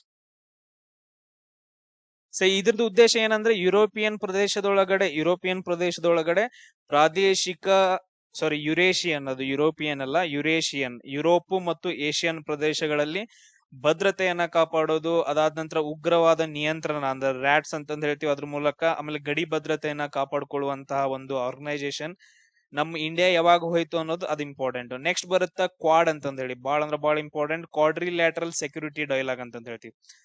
ಇದು ಕ್ವಶನ್ ಅನ್ನ ಕೇಳಿದಾರೆ KA ಅಲ್ಲಿ. ಕ್ವಾಡ್ರಿಲ್ಯಾಟ್ರಲ್ ಸೆಕ್ಯೂರಿಟಿ ಡೈಲಾಗ್, ಇದ್ರದ್ದು ಹೆಡ್ ಕ್ವಾರ್ಟರ್ ಸ್ಪೆಸಿಫಿಕ್ ಆಗಿ ಏನು ಇಲ್ಲ. ಸ್ಥಾಪಿತ ವರ್ಷ ಯಾವಾಗಂದ್ರೆ 2007ರಲ್ಲಿ ಸ್ಥಾಪನೆ ಮಾಡ್ತಾರ. 2007ರಲ್ಲಿ ಸ್ಥಾಪನೆ ಮಾಡ್ತಾರ. ಬಟ್ ಅದು ಅಷ್ಟೊಂದೇನು ಪ್ರಾಪರ್ ಆಗಿ ಆಗಿರಂಗಿಲ್ಲ. ಅದನ್ನ 2008ರಲ್ಲಿ ಕ್ಲೋಸ್ ಮಾಡ್ಬಿಡ್ತಾರ. ಕ್ವಾಡ್ ಅನ್ನ ಯಾವಾಗ ಕ್ಲೋಸ್ ಮಾಡ್ತಾರ, ಮತ್ತೆ 2007ರಲ್ಲಿ ಸ್ಥಾಪನೆ ಮಾಡಿ 2008ರಲ್ಲಿ ಕ್ಲೋಸ್ ಮಾಡ್ತಾರ. ನೆಕ್ಸ್ಟ್ ಅದು ಎಸ್ಟಾಬ್ಲಿಷ್ ಆಗಿದ್ದ ಯಾವಾಗ ಅಂದ್ರೆ 2017ರಾಗ ಮರುಜೀವ ಪಡೆಯತ್ತ ಅಥವಾ ಎಸ್ಟಾಬ್ಲಿಷ್ ಆಗತ್ತ ಅಂತಂದೇಳಿ. ಇಲ್ಲಿ ದೇಶಗಳು ಯಾವ ಬರ್ತಾವ ಅಂದ್ರ ಭಾರತ, ಅಮೆರಿಕ, ಜಪಾನ್, ಆಸ್ಟ್ರೇಲಿಯಾ. ಈಗ ನೋಡ್ರಿ, ನಮ್ಮ ಭಾರತ ದೇಶ ಇಲ್ಲಿ ಐತಂತಂದ್ ಹೇಳಿದ್ರ ಜಪಾನ್ ಮ್ಯಾಪ್ ಒಳಗಡೆ ಇಲ್ಲಿ ಬರುತ್ತ. ಅದಾದ ನಂತರ ಈ ಕಡೆ ಸೈಡ್ ಏನಂದ್ರ ಅಮೆರಿಕ ಬರುತ್ತ. ಇಲ್ಲಿ ಕೆಳಗಡೆ ಏನ್ ಬರುತ್ತ, ಆಸ್ಟ್ರೇಲಿಯಾ ಬರುತ್ತ. ಅದು ಯಾವ ಶೇಪ್ ಪಡ್ಕೊಳತ್ತಂದ್ರ ಆಲ್ಮೋಸ್ಟ್ ಕ್ವಾಡ್ರಿಲ್ಯಾಟ್ರಲ್ ಶೇಪ್ ಪಡ್ಕೊಳತ್ತ. ಸೊ ಅದಕ್ಕೋಸ್ಕರ ಅದನ್ನ ನಾವು ಕ್ವಾಡ್ ಅಂತಂದ್ ಹೇಳ್ತೀವಿ. ಕ್ಲಿಯರ್, ಯಾವ್ದಕ್ ಕರೀತಾರ ಅಂತಂದ್ ಹೇಳಿ. ಅದಾದ ನಂತರ ಇದೇನಂದ್ರೆ ಇಂಡೋ ಪೆಸಿಫಿಕ್. ಈ ರೀಸನ್ ಏನೈತಲ್ಲ, ಇಲ್ಲಿ ಯಾವ ಸಮುದ್ರ ಐತಿ, ಇಲ್ಲಿ ಪೆಸಿಫಿಕ್ ಸಮುದ್ರ ಐತೆ. ಯಾವ ಸಮುದ್ರ ಐತೆ, ಪೆಸಿಫಿಕ್ ಸಮುದ್ರ ಐತೆ. ಆ ಇಂಡೋ ಪೆಸಿಫಿಕ್ ಪ್ರದೇಶದೊಳಗಡೆ ಮುಕ್ತ, ಆಮೇಲೆ ತೆರೆದ, ಸುರಕ್ಷಿತ ಕಡಲ ಸಂಚಾರವನ್ನ ಮಾಡ್ಬೇಕು ಅನ್ನೋದು ಇದ್ರದ್ದು ಉದ್ದೇಶ ಆಗತ್ತ. ಯಾವ್ದ್ರದ್ದು, ಕ್ವಾಡ್ ಅಂತಂದ್ ಹೇಳಿ. ಅದಾದ್ಮೇಲೆ ನೆಕ್ಸ್ಟ್ ಬರುತ್ತಾ ಸಾರ್ಕ್ ಅಂತಂದೇಳಿ. ಸಾರ್ಕ್, ಸೊ ಇದ್ರದ್ದು ಹೆಡ್ ಕ್ವಾರ್ಟರ್ಸ್ ಎಲ್ಲಿ ಬರುತ್ತೆ ಅಂದ್ರೆ ಕಠ್ಮಂಡು ಬರುತ್ತೆ, ನೇಪಾಳ ದೇಶದ ಕಠ್ಮಂಡು ಒಳಗಡೆ. ಇನ್ ಯಾವಾಗ ಸ್ಥಾಪನೆ ಮಾಡ್ತಾರಂದ್ರೆ 1585ರಲ್ಲಿ ಸ್ಥಾಪನೆ ಮಾಡ್ತಾರ. ಢಾಕಾದೊಳಗಡೆ ಸ್ಥಾಪನೆ ಮಾಡಿ ಹೆಡ್ ಕ್ವಾರ್ಟರ್ಸ್ ಕಠ್ಮಂಡು ಅಂತಂದ್ ಹೇಳಿ ಇಡ್ತಾರೆ. ಸೊ ಇಲ್ಲಿ ನೋಡ್ರಿ, ಟೋಟಲ್ ಆಗಿ ಇದ್ರೊಳಗಡೆ ಏನಂತಂದ್ ಹೇಳಿದ್ರೆ 8 ಮೆಂಬರ್ಸ್ ಬರ್ತಾರೆ. ಟೋಟಲ್ ಆಗಿ ಎಷ್ಟು ಬರ್ತಾರ ಅಂತಂದ್ ಹೇಳಿದ್ರೆ 8 ಮೆಂಬರ್ಸ್ ಬರ್ತಾರ ಸಾರ್ಕ್ ಒಳಗಡೆ. ಆಮೇಲೆ 9 ಜನ ಅಬ್ಸರ್ವರ್ಸ್ ಬರ್ತಾರ. 9 ಜನ ಏನಂತಂದ್ ಹೇಳಿದ್ರೆ ಅಬ್ಸರ್ವರ್ಸ್ ಬರ್ತಾರ. ಈ ಪಾಯಿಂಟ್ ಅನ್ನ ನೆನ್ಪಿಟ್ಕೋಬೇಕು. 8 ಜನ ಮೆಂಬರ್ಸ್, 9 ಜನ ಅಬ್ಸರ್ವರ್ಸ್ ಬರ್ತಾರ. ಇದನ್ನ ಪರ್ಟಿಕ್ಯುಲರ್ ಆಗಿ ಯಾವಾಗ ಅಂತಂದ್ ಹೇಳಿದ್ರ ಕೇಳ್ಬೋದು ನಿಮ್ಗ, 8th ಡಿಸೆಂಬರ್ 1985 ಒಳಗಡೆ. 8th ಡಿಸೆಂಬರ್ 1985 ಒಳಗಡೆ ಇದನ್ನ ಸ್ಥಾಪನೆ ಮಾಡ್ತಾರ. ಅದಾದ ನಂತರ ನೆಕ್ಸ್ಟ್ ಇದ್ರೊಳಗ್ ನೋಡ್ರಿ ಯಾವ್ಯಾವ ಅದಾವ, 8 ಪಟ್ಟಿಗಳು ಯಾವ್ಯಾವ: ಭಾರತ, ಬಾಂಗ್ಲಾದೇಶ, ನೇಪಾಳ, ಭೂತಾನ್, ಮಾಲ್ಡೀವ್ಸ್, ಶ್ರೀಲಂಕಾ, ಪಾಕಿಸ್ತಾನ್, ಅಫ್ಘಾನಿಸ್ತಾನ್. ಇಲ್ಲಿ ಚೀನಾ ಒಂದ್ ಬಿಟ್ಟು ನಮ್ಮ ಸುತ್ತಲಿನ ಪ್ರದೇಶಗಳು, ಚೀನಾ ಒಂದ್ ಬಿಟ್ಟು ನಮ್ ಸುತ್ತಮುತ್ತ ಏನದಾವಲ್ಲ ಅವೆಲ್ಲ ಏನಂತಂದ್ ಹೇಳಿದ್ರೆ ಇದ್ರೊಳಗೆ ಸೇರಿಸಿದಾರೆ. ಇನ್ನೊಂದ್ ಯಾವ್ದ್ ಬಿಟ್ಟು ಮಯನ್ಮಾರ್ ಒಂದ್ ಬಿಟ್ಟು ಅನ್ಕೊಂತೀನಿ. ಸೊ ಉಳಿದೆಲ್ಲ ಬರ್ತಾವ, ಚೀನಾ ಮತ್ತು ಮಯನ್ಮಾರ್ ಬಿಟ್ಟು ಉಳಿದೆಲ್ಲ ಅದಾವ. ಆಮೇಲೆ ರೀಸೆಂಟ್ ಆಗಿ ಸೇರಿದ್ ಯಾವ್ದಂದ್ರ 2007ರಲ್ಲಿ ಅಫ್ಘಾನಿಸ್ತಾನ್ ಸೇರುತ್ತ. ಅದಾದ ನಂತರ ಇದ್ರ ಉದ್ದೇಶ ಏನು, ದಕ್ಷಿಣ ಏಷ್ಯಾ ದೇಶಗಳ ನಡುವೆ ಒಂದು ಪ್ರಾಪರ್ ಆಗಿರೋ ಒಂದು ಸಂಬಂಧ ಇರಬೇಕು. ಅದಾದ ನಂತರ ಒಪ್ಪಂದಗಳನ್ನ ಮಾಡ್ಕೋಬೇಕು, ಸಹಕಾರ, ಒಬ್ರಿಗೊಬ್ರು ಸಹಕಾರ ಮಾಡ್ಕೋಬೇಕು. ಕೃಷಿ ಒಳಗಡೆ, ವ್ಯಾಪಾರ ಆಗಿರ್ಬೋದು, ಸಾಮಾಜಿಕ ಪ್ರಗತಿಯನ್ನ ಸಾಧಿಸ್ಬೇಕು ಅಂತಂದ್ ಹೇಳಿ ಸಾರ್ಕ್ ಅನ್ನ ಎಸ್ಟಾಬ್ಲಿಷ್ ಮಾಡ್ತಾರ. ನೆಕ್ಸ್ಟ್ ಫಸ್ಟ್ ಸಮ್ಮಿಟ್ ಯಾವಾಗ ನಡೆಯುತ್ತೆ, ಡಿಸೆಂಬರ್ ಒಳಗಡೆ ನಡೆಯುತ್ತೆ. ಫಸ್ಟ್ ಸಮ್ಮಿಟ್ ಯಾವಾಗ, ಸಾರ್ಕ್ದು ಡಿಸೆಂಬರ್ ಒಳಗಡೆ ನಡೆಯುತ್ತ. ಅದು ಎಲ್ಲಿ ನಡೆಯುತ್ತೆ ಅಂದ್ರೆ ಢಾಕಾದೊಳಗಡೆ ನಡೆಯುತ್ತ. ಫಸ್ಟ್ ಸಮ್ಮಿಟ್ ಅಲ್ಲಿ ಢಾಕಾದೊಳಗಡೆ ನಡೆಯುತ್ತ ಫಸ್ಟ್ ಸಮ್ಮಿಟ್. ಸೊ ಇಲ್ಲಿ ನೋಡ್ರಿ ವಿಶೇಷ ಏನಂತಂದ್ ಹೇಳಿದ್ರೆ 18th ಸಮ್ಮಿಟ್ ಎಲ್ಲಿ ನಡೆಯುತ್ತ, ನೇಪಾಳದ ಕಠ್ಮಂಡು ಒಳಗಡೆ ನಡೆಯುತ್ತ. ನೇಪಾಳದ ಕಠ್ಮಂಡು ಒಳಗಡೆ 18th ಸಮ್ಮಿಟ್ ನಡೆಯುತ್ತ. ಇದ ಲಾಸ್ಟ್ ಸಮ್ಮಿಟ್. ಅದಾದ ನಂತರ 19th ಸಮ್ಮಿಟ್ ನ ಎಲ್ಲಿ ಹಾಕ್ತಾರಂದ್ರ ಪಾಕಿಸ್ತಾನದೊಳಗಡೆ. ಎಲ್ಲಿ, ಪಾಕಿಸ್ತಾನದ ಇಸ್ಲಾಮಾಬಾದ್ ಒಳಗಡೆ ಇರುತ್ತ. ಅಲ್ಲಿ ಯಾರು ಹೋಗಾರ ಅಂತಂದ್ ಹೇಳ್ಬಿಟ್ಟು ಎಲ್ರು ಏನ್ ಮಾಡ್ತಾರ ಅಂದ್ರೆ ಇದನ್ನ ಬೈಕಾಟ್ ಮಾಡ್ತಾರ. ಅದಾದ ನಂತರ ಇಲ್ಲಿವರೆಗೂ ಸಾರ್ಕ್ ಸಮ್ಮಿಟ್ ಗಳು ನಡೆದೇ ಇಲ್ಲ. ನೆಕ್ಸ್ಟ್ ನೋಡ್ರಿ ಬಿಮ್ಸ್ಟೆಕ್ ಅಂತಂದ್ ಹೇಳಿ, ಇದ್ರ ಹೆಡ್ ಕ್ವಾರ್ಟರ್ಸ್ ಎಲ್ಲಿ ಬರುತ್ತಂದ್ರ ಢಾಕಾದೊಳಗಡೆ, ಬಾಂಗ್ಲಾದೇಶದ ರಾಜಧಾನಿ. ಇದನ್ನ ಯಾವಾಗ ಸ್ಥಾಪನೆ ಮಾಡ್ತಾರಂದ್ರ 1997 ಜೂನ್ 6 1997ರಲ್ಲಿ ಇದನ್ನ ಸ್ಥಾಪನೆ ಮಾಡ್ತಾರ. ಇದನ್ನ ಬ್ಯಾಂಕಾಕ್ ಘೋಷಣೆ ಅಂತಂದ್ ಹೇಳ್ತೀವಿ. ಬ್ಯಾಂಕಾಕ್ ಘೋಷಣೆ ಅಂತಂದ್ ಹೇಳ್ತೀವಿ. ಟೋಟಲ್ ಆಗಿ 7 ಜನ ಮೆಂಬರ್ಸ್ ಬರ್ತಾರ. ಬಾಂಗ್ಲಾದೇಶ, ಭೂತಾನ, ಭಾರತ್, ನೇಪಾಳ್, ಶ್ರೀಲಂಕಾ, ಮಯನ್ಮಾರ್, ಥೈಲ್ಯಾಂಡ್ ಅಂತಂದ್ ಹೇಳ್ತೀವಿ. ಈ 7 ದೇಶಗಳು ನಮ್ ಸುತ್ತಮುತ್ತ. ಇದ್ರೊಳಗಡೆ ಯಾವ ದೇಶ ಇಲ್ಲ ನೋಡ್ರಿ, ಅಫ್ಘಾನಿಸ್ತಾನ್ ಇಲ್ಲ. ಅದಾದ ನಂತರ ನೆಕ್ಸ್ಟ್ ಪಾಕಿಸ್ತಾನ್ ಇಲ್ಲ. ಸೊ ಅಫ್ಘಾನಿಸ್ತಾನು, ಪಾಕಿಸ್ತಾನ್ ಇಲ್ಲ. ಆಮೇಲೆ ಚೀನಾ ಇಲ್ಲ. ಇವನ್ ಬಿಟ್ಟು ಉಳಿದಿದ್ದು ಎಲ್ಲ ಅದಾವ. 7 ದೇಶಗಳು ಸೇರಿ. ಇದ್ರ ಉದ್ದೇಶ ಏನಂತಂದ್ ಹೇಳಿದ್ರೆ ಬಂಗಾಳ ಕೊಲ್ಲಿಯಲ್ಲಿ ಅಂದ್ರೆ ಬಂಗಾಳ ಕೊಲ್ಲಿಯ ತೀರದ ದೇಶಗಳ ನಡುವೆ ತಾಂತ್ರಿಕ ಮತ್ತು ಆರ್ಥಿಕ ವ್ಯಾಪಾರ ಸಹಕಾರವನ್ನ ಉತ್ತೇಜನ ಮಾಡುವಂತದ್ದು ಬಂಗಾಳ ಕೊಲ್ಲಿ ಒಳಗಡೆ. ಇದು ಯಾವ ಪ್ರದೇಶದ ಅಂತಂದ್ ಹೇಳಿದ್ರೆ ಈ ಪ್ರದೇಶದೊಳಗಡೆ ಏನ್ ಸುತ್ತಮುತ್ತ ಕಂಟ್ರೀಸ್ ಬರ್ತಾವಲ್ಲ ಅಲ್ಲಿ ವ್ಯಾಪಾರ ಮುಕ್ತ ಅಂದ್ರೆ ವ್ಯಾಪಾರ ಮಾಡೋದಾಗಿರ್ಬೋದು, ಆರ್ಥಿಕವಾಗಿ ಪ್ರಗತಿಯನ್ನ ಹೊಂದೋದಾಗಿರ್ಬೋದು, ಸಸ್ಟೈನೇಬಲ್ ಡೆವಲಪ್ಮೆಂಟ್ ಅಂತಂದ್ ಹೇಳ್ತೀವಿ ಅದು. ಸೊ ಇದ್ರದ್ದು ಫಸ್ಟ್ ಸಮ್ಮಿಟ್ ಎಲ್ಲಿ ನಡೆಯುತ್ತ? ಫಸ್ಟ್ ಸಮ್ಮಿಟ್ ಎಲ್ಲಿ ನಡೆಯುತ್ತೆ ಅಂದ್ರೆ ಥೈಲ್ಯಾಂಡಿನ ಬ್ಯಾಂಕಾಕ್ ಒಳಗಡೆ. ಬ್ಯಾಂಕಾಕ್ ಒಳಗಡೆ ಏನಂದ್ರೆ ಇದ್ರದ್ದು ಫಸ್ಟ್ ಸಮ್ಮಿಟ್ ನಡೆಯುತ್ತ. ಅದಾದ ನಂತರ ನೆಕ್ಸ್ಟ್ ಸೆಕೆಂಡ್ ಸಮ್ಮಿಟ್ ಏನಂತಂದ್ರೆ 2008ರಲ್ಲಿ, ಇದು 2004ರೊಳಗಡೆ. 2000 ಸೈಡ್ಗೆ ಬರಿತೀನಿ ನೋಡ್ರಿ. ಫಸ್ಟ್ ಸಮ್ಮಿಟ್ ಏನಂದ್ರೆ 2004ರೊಳಗಡೆ ನಡೆಯುತ್ತ. ಅದು ಥೈಲ್ಯಾಂಡ್ ಒಳಗಿನ ಬ್ಯಾಂಕಾಕ್ ಒಳಗಡೆ. ಎಲ್ಲಿ? ಬ್ಯಾಂಕಾಕ್ ಒಳಗಡೆ. ಅದಕ್ಕ ಬ್ಯಾಂಕಾಕ್ ಘೋಷಣೆ ಅಂತಂದ್ ಹೇಳ್ತೀವಿ. ಸೆಕೆಂಡ್ ಒನ್ ಎಲ್ಲಿ ನಡೆಯುತ್ತಂದ್ರೆ 2008ರೊಳಗಡೆ. ಇದು ಇಂಡಿಯಾದಲ್ಲಿ ನಡೆಯುತ್ತ, ನ್ಯೂ ಡೆಲ್ಲಿ ಅಂತಂದ್ ಹೇಳ್ತೀವಿ. ಎಲ್ಲಿ? ನ್ಯೂ ಡೆಲ್ಲಿ ಒಳಗಡೆ. ಅದಾದ ನಂತರ ಥರ್ಡ್ ಒನ್ ನಡೆಯುತ್ತ 2014ರೊಳಗಡೆ ಮಯನ್ಮಾರ್. ಇಲ್ಲಿ ಮಯನ್ಮಾರ್ ಒಳಗಡೆ ಬರ್ಕೊಳ್ರಪ್ಪ ಎಲ್ಲ ಕರೆಕ್ಟ್ ಆಗಿ. ಮಯನ್ಮಾರ್ ಒಳಗಡೆ ಅದು ನೆಪಿಡಿವಾ ಅದ್ರದ್ದು ರಾಜಧಾನಿ ಅಲ್ಲಿ ನಡೆಯುತ್ತ. ಅದಾದ ನಂತರ ಫೋರ್ತ್ ಒನ್ ಏನಂದ್ರ ನೇಪಾಳ ಒಳಗಡೆ ನಡೆಯುತ್ತೆ 2018ರಲ್ಲಿ. 2018ರೊಳಗಡೆ ನೇಪಾಳ ಒಳಗಡೆ ಕಠ್ಮಂಡು. ಮೇನ್ ರೀಸನ್ ಅಲ್ಲೆಲ್ಲ ಕಠ್ಮಂಡು ಒಳಗಡೆ. ನೆಕ್ಸ್ಟ್ ಫಿಫ್ತ್ ಒನ್ 2022ರೊಳಗಡೆ ರೀಸೆಂಟ್ ಆಗಿ ನಡೆಯುತ್ತೆ. 2022 ಶ್ರೀಲಂಕಾದ ಕೊಲಂಬೋ ಒಳಗಡೆ ನಡೆಯುತ್ತೆ. ಎಲ್ಲಿ? ಕೊಲಂಬೋ ಒಳಗಡೆ. ಕೊಲಂಬೋ. ಅದಾದ ನಂತರ ನೆಕ್ಸ್ಟ್ ಇಂಪಾರ್ಟೆಂಟ್ ಬರುತ್ತ 2025ರದ್ದು 6ನೇ ಸಮ್ಮಿಟ್. 2025 6ನೇ ಸಮ್ಮಿಟ್ ಥೈಲ್ಯಾಂಡ್. ಸೇಮ್ ಅದೇ ಬ್ಯಾಂಕಾಕ್ ಒಳಗಡೆ. ಅದಾದ ನಂತರ ನೆಕ್ಸ್ಟ್ ನಡೆಯೋದೈತೆ 7th ಒನ್ ಬಾಂಗ್ಲಾದೇಶದೊಳಗಡೆ. ಬಾಂಗ್ಲಾದೇಶದ ಢಾಕಾದೊಳಗಡೆ ನಡೆಯುತ್ತ. ಬಟ್ ಇನ್ನೂ ನಡೆದಿಲ್ಲ.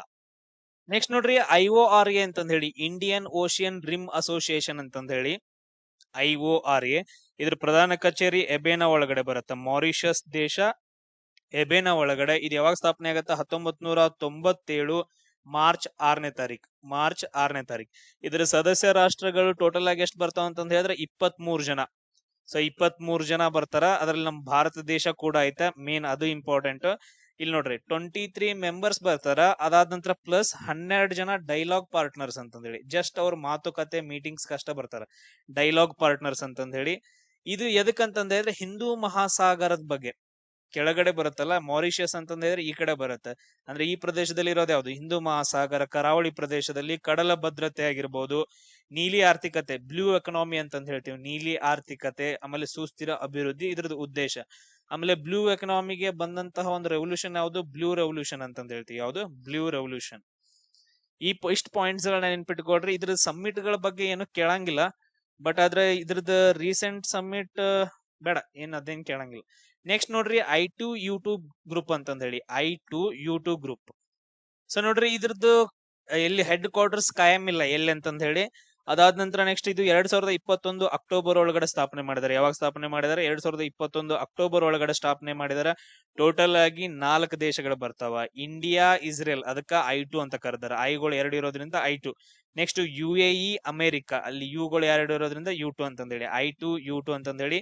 ಸೊ ಇದ್ರಲ್ಲಿ ನಮ್ ಭಾರತ ದೇಶ ಸದಸ್ಯತೆ ಐತೆ ಅಂತ ಗೊತ್ತೈತೆ. ಅದಕ್ಕೆ ಡಿಸ್ಕಷನ್ ಮಾಡಕತ್ತೀವಿ.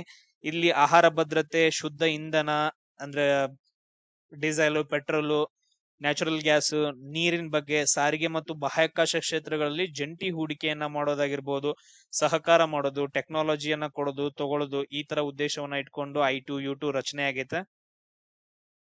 ನೆಕ್ಸ್ಟ್ ನೋಡ್ರಿ G77 ಅಂತಂದ್ ಹೇಳಿ ಬರುತ್ತೆ. G77 ತುಂಬಾ ಓಲ್ಡೆಸ್ಟ್ ಅಂತಂದ್ ಹೇಳ್ತೀವಿ. G77 ಇದ್ರ ಹೆಡ್ ಕ್ವಾರ್ಟರ್ಸ್ ಎಲ್ಲಿ ಬರುತ್ತೆ ಅಂದ್ರೆ ನ್ಯೂಯಾರ್ಕ್ ಒಳಗಡೆ ಬರುತ್ತೆ.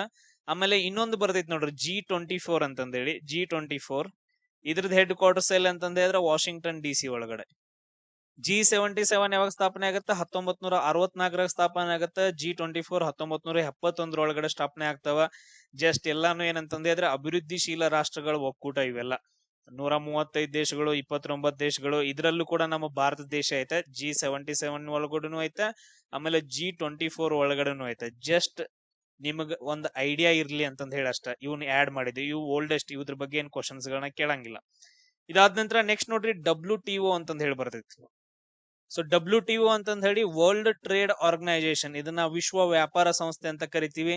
ಇದ್ರ ಹೆಡ್ ಕ್ವಾರ್ಟರ್ಸ್ ಜಿನೇವಾ ಒಳಗಡೆ, ಸ್ವಿಟ್ಜರ್ಲ್ಯಾಂಡಿನ ಜಿನೇವಾದೊಳಗಡೆ ಬರ್ತೈತಿ. ಅದಾದ ನಂತರ ಇದನ್ನ ಯಾವಾಗ ಸ್ಥಾಪನೆ ಮಾಡ್ತಾರ ಅಂದ್ರೆ 1995 ಜನವರಿ 1ನೇ ತಾರೀಕು. ಸೊ 1995 ಜನವರಿ 1ನೇ ತಾರೀಕು ಸ್ಥಾಪನೆ ಮಾಡ್ತಾರ. ಇದು ಯಾವ ಒಪ್ಪಂದದ ಮೂಲಕ ಅಂತಂದ್ ಹೇಳಿದ್ರೆ ಮರ್ಕೇಶ್ ಒಪ್ಪಂದ ಅಂತಂದ್ ಹೇಳ್ತೀವಿ. ಮರ್ಕೇಶ್ ಬರಂಗಿಲ್ಲ, ಮರ್ಕೇಶ್ ಒಪ್ಪಂದ ಅದು. ಅದಾದ ನಂತರ GATT ಬದಲಿಗೆ ಮೊದಲು ಏನ್ ಮಾಡೋರ್ ಇದ್ರು ಅಂದ್ರೆ GATT ಅಂತಂದ್ ಹೇಳಿ ಸ್ಥಾಪನೆ ಮಾಡೋರ್ ಇದ್ರು. ಅದ್ರ ಬದಲಿಗೆ ಇದನ್ನ ಸ್ಥಾಪನೆ ಮಾಡಿದಾರ.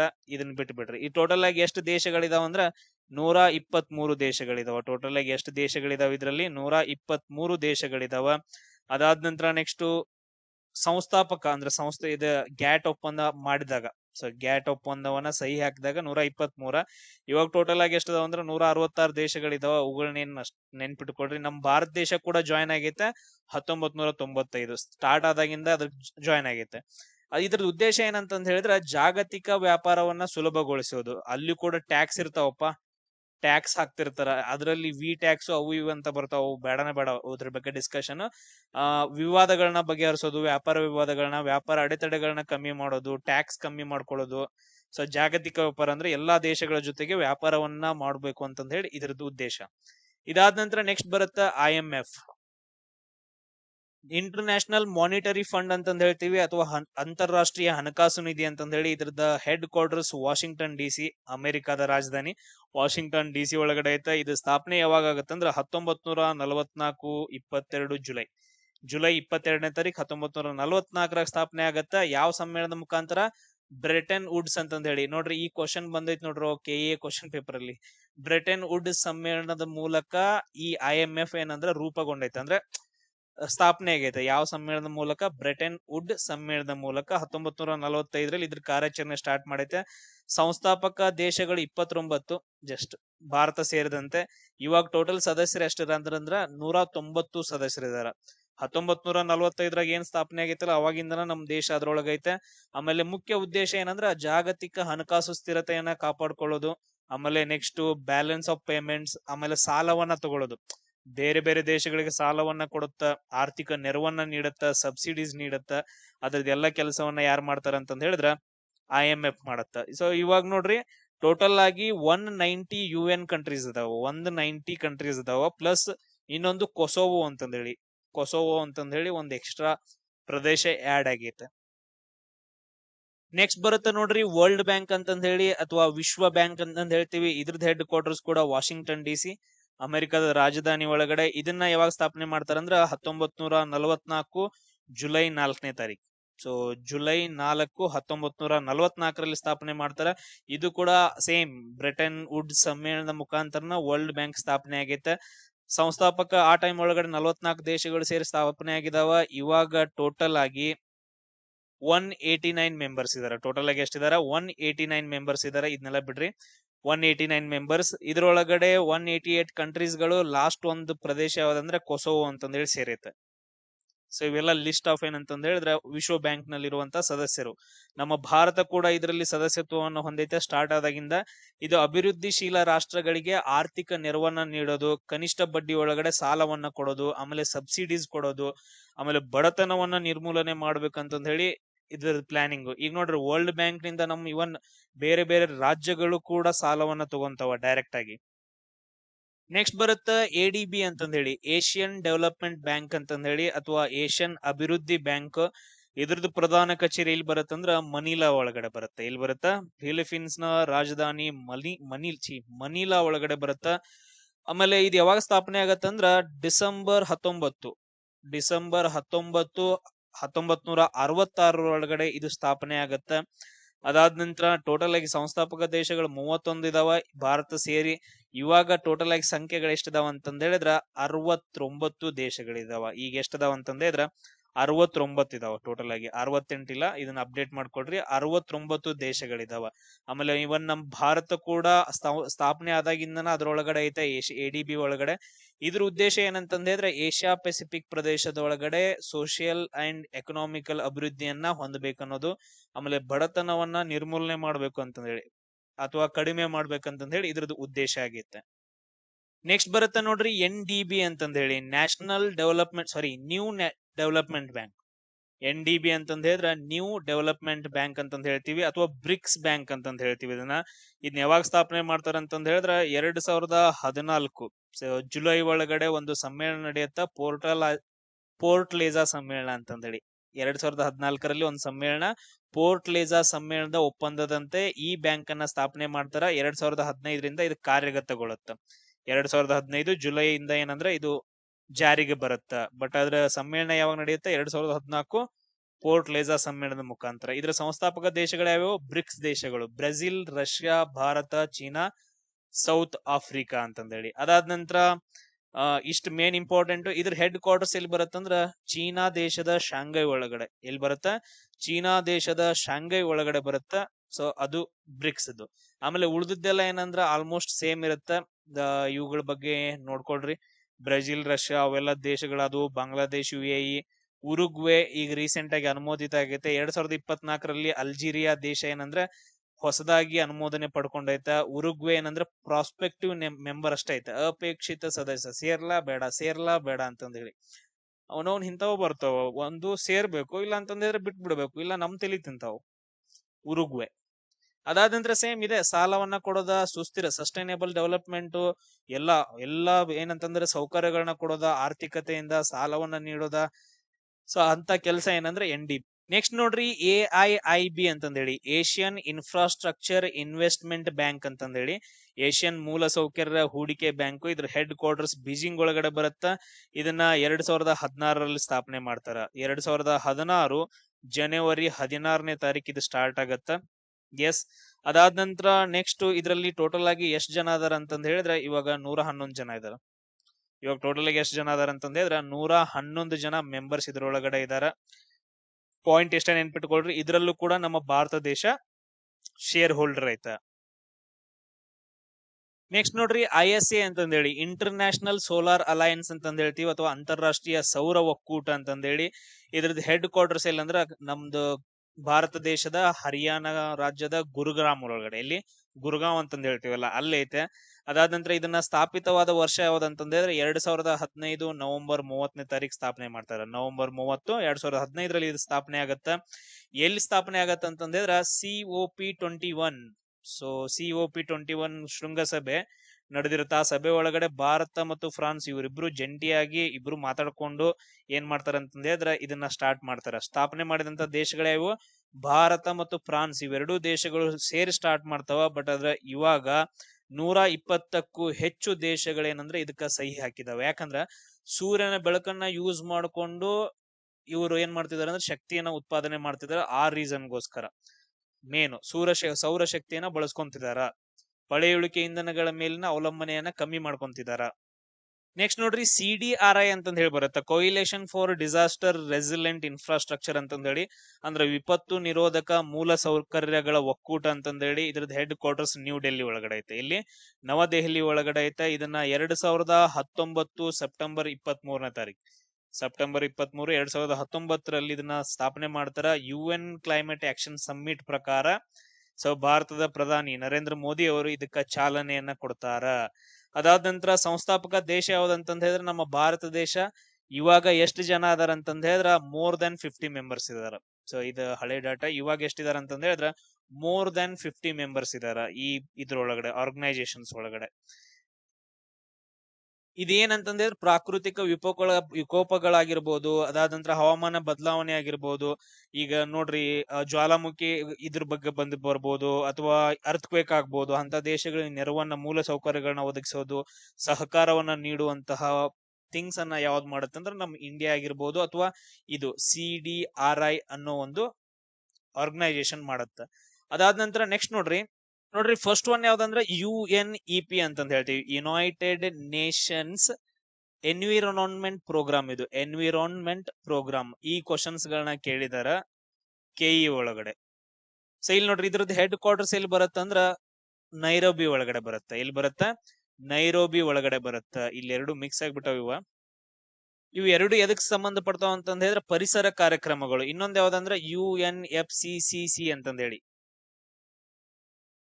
ನೋಡ್ರಿ, UNFCCC ಅಂತಂದ ಹೇಳಿದ್ರ ಯುನೈಟೆಡ್ ನೇಷನ್ಸ್ ಫ್ರೇಮ್ ವರ್ಕ್ ಅಂತಂದ ಹೇಳಿ. United Nations frame work convention on climate change ಅಂತಂದ ಹೇಳಿ. ಕನ್ವೆನ್ಷನ್ ಆನ್ ಕ್ಲೈಮೇಟ್ ಚೇಂಜ್ ಅಂತಂದ ಹೇಳಿ. ಇವೆರಡು ಪರಿಸರಕ್ಕೆ ಸಂಬಂಧಪಟ್ಟಂತದ್ದು. UNEP ಎಲ್ಲಿ ಅಂತಂದ ಹೇಳಿದ್ರೆ ಎನ್ವಿರಾನ್ಮೆಂಟ್ ಪ್ರೋಗ್ರಾಮ್ದು ಹೆಡ್ ಕ್ವಾರ್ಟರ್ಸ್ ನೈರೋಬಿ. ಆದ್ರ UNFCC ಇದ್ರದ್ದು ಜರ್ಮನಿಯ ಬಾನ್ ಸಿಟಿ ಒಳಗಡೆ ಬರುತ್ತ ಇದ್ರ ಹೆಡ್ ಕ್ವಾರ್ಟರ್ಸ್. ಆಮೇಲೆ ಸ್ಥಾಪಿತ ವರ್ಷ ಯಾವ್ದಂದ್ರೆ UNEP 1972 ಒಳಗಡೆ ಸ್ಟಾಕ್ ಹೋಮ್ ಸಮ್ಮೇಳನದ ಮುಖಾಂತರ 1972 ಒಳಗಡೆ ಇದು ಸ್ಥಾಪನೆ ಆಗತ್ತ, ಜೂನ್ 5ನೇ ತಾರೀಕು. ಸೇಮ್ ಅದೇ ತರ UNFCCC ಯಾವಾಗ ಸ್ಥಾಪನೆ ಆಗತ್ತ? 1992 ಸ್ಥಾಪನೆ ಆಗತ್ತ. ರೀಸನ್ ಏನು?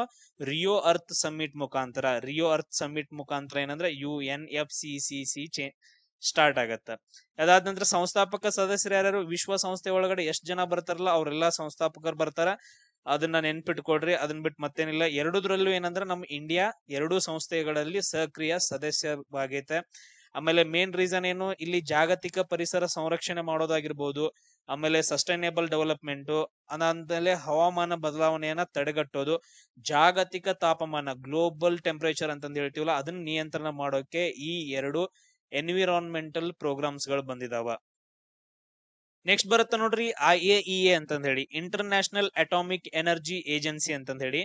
ಅಟಾಮಿಕ್ ಅಂದ್ರ ಇದು ತುಂಬಾ ಇಂಪಾರ್ಟೆಂಟ್ ಆಗಿರುವಂತ ಒಂದು ಸಂಸ್ಥೆ, ಪರಮಾಣುಗೆ ಸಂಬಂಧಪಟ್ಟಿದ್ದು. ಅಂತಾರಾಷ್ಟ್ರೀಯ ಪರಮಾಣು ಇಂಧನ ಸಂಸ್ಥೆ ಅಂತಂದ ಹೇಳಿ. ಇದ್ರ ಹೆಡ್ ಕ್ವಾರ್ಟರ್ಸ್ ವಿಯೆನ್ನಾದೊಳಗಡೆ, ಆಸ್ಟ್ರಿಯಾ ದೇಶದ ವಿಯೆನ್ನಾ ಒಳಗಡೆ. ಯಾವಾಗ ಸ್ಥಾಪನೆ ಆಗತ್ತ?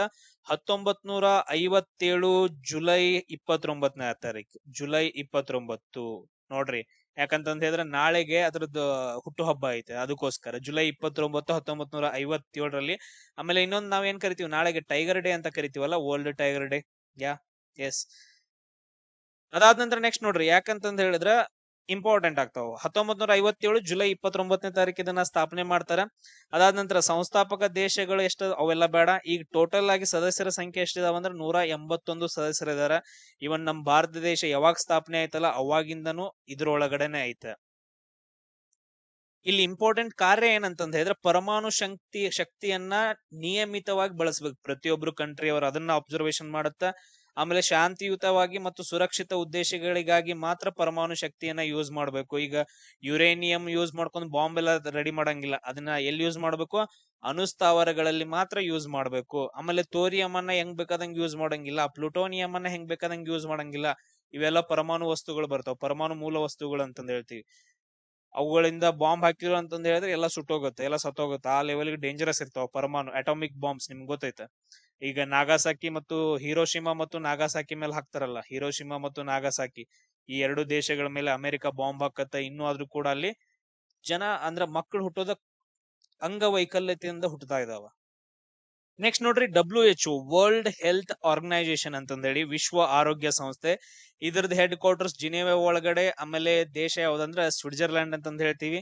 ಸ್ಥಾಪನೆ ಯಾವಾಗ ಆಗತ್ತ? 1948 ಇದ್ರ ಸ್ಥಾಪನೆ ಆಗತ್ತ, ಏಪ್ರಿಲ್ 7ನೇ ತಾರೀಕು. ಸೊ ಅದಕ್ಕೋಸ್ಕರ ಇದನ್ನ ಏಪ್ರಿಲ್ 7 ನಾವು ವಿಶ್ವ ಆರೋಗ್ಯ ದಿನ ಅಂತಂದ ಹೇಳಿ ಆಚರಣೆ ಮಾಡ್ತೀವಿ. ಅದಾದ ನಂತರ ನೆಕ್ಸ್ಟ್ ಇವಾಗ ಸದ್ಯಕ್ಕ ಎಷ್ಟು ದೇಶಗಳಿದಾವ ಅಂತಂದ್ರೆ 194 ದೇಶಗಳು ಇದ್ರಲ್ಲಿ ಇದಾವ. ಇದು ಯಾವಾಗ ಸ್ಥಾಪನೆ ಆಗೈತಲ್ಲ ಅವಾಗಿಂದನ ನಮ್ಮ ಭಾರತ ದೇಶ ಇದರದ ಸದಸ್ಯ ರಾಷ್ಟ್ರವಾಗೈತೆ. ಆಮೇಲೆ ನೆಕ್ಸ್ಟ್ ಜಾಗತಿಕ ಸಾರ್ವಜನಿಕ ಆರೋಗ್ಯವನ್ನ ಕಾಪಾಡಿಕೊಳ್ಳೋದು, ಸಾಂಕ್ರಾಮಿಕ ರೋಗಗಳನ್ನ ನಿಯಂತ್ರಣ ಮಾಡೋದು, ಆರೋಗ್ಯ ರಕ್ಷಣಾ ವ್ಯವಸ್ಥೆಯನ್ನ ಬಲಪಡಿಸುವಂತಹ ಕಾರ್ಯಕ್ರಮವನ್ನ ಯಾವ್ದ್ ಮಾಡುತ್ತ? WHO ದವ್ರು ಮಾಡ್ತಾರ, ವರ್ಲ್ಡ್ ಹೆಲ್ತ್ ಆರ್ಗನೈಸೇಷನ್ ಅಂತಂದ ಹೇಳ್ತೀವಿ. ನೆಕ್ಸ್ಟ್ ಬರುತ್ತ ಯುನೆಸ್ಕೋ ಅಂತಂದ ಹೇಳಿ. ಯುನೆಸ್ಕೋ ಏನಿದು? ಯುನೆಸ್ಕೋ ಯುನೈಟೆಡ್ ನೇಷನ್ಸ್ ಎಜುಕೇಶನಲ್, ಶೈಕ್ಷಣಿಕ, ವೈಜ್ಞಾನಿಕ ಅಂತಂದ ಹೇಳಿದ್ರೆ ಸೈಂಟಿಫಿಕ್, ಆಮೇಲೆ ಸಾಂಸ್ಕೃತಿಕ ಅಂತಂದ ಹೇಳಿದ್ರೆ ಕಲ್ಚರಲ್ ಆರ್ಗನೈಸೇಷನ್. ಯುನೆಸ್ಕೋ ಅಂತಂದ ಹೇಳ್ತೀವಿ. United Nations educational, scientific and cultural organisation. ವಿಶ್ವಸಂಸ್ಥೆಯ ಶೈಕ್ಷಣಿಕ, ವೈಜ್ಞಾನಿಕ ಮತ್ತು ಸಾಂಸ್ಕೃತಿಕ ಸಂಸ್ಥೆ ಅಂತಂದ ಹೇಳ್ತೀವಿ. ಇದ್ರದ್ದು ಹೆಡ್ ಕ್ವಾರ್ಟರ್ಸ್ ಎಲ್ಲಿ ಬರುತ್ತೆ ಅಂದ್ರೆ ಪ್ಯಾರಿಸ್ ಒಳಗಡೆ ಬರುತ್ತ, ಫ್ರಾನ್ಸ್ ದೇಶದ ಪ್ಯಾರಿಸ್ ಒಳಗಡೆ ಬರ್ತೈತೆ.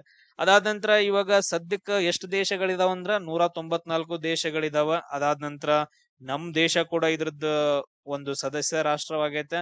ಆಮೇಲೆ ಇದು ಯಾವಾಗ ಸ್ಥಾಪನೆ ಆಗತ್ತಂದ್ರ 1945 ನವೆಂಬರ್ 16ನೇ ತಾರೀಕು. 1945 ನವೆಂಬರ್ 16ನೇ ತಾರೀಕಿದ್ದು ಸ್ಥಾಪನೆ ಆಗತ್ತ.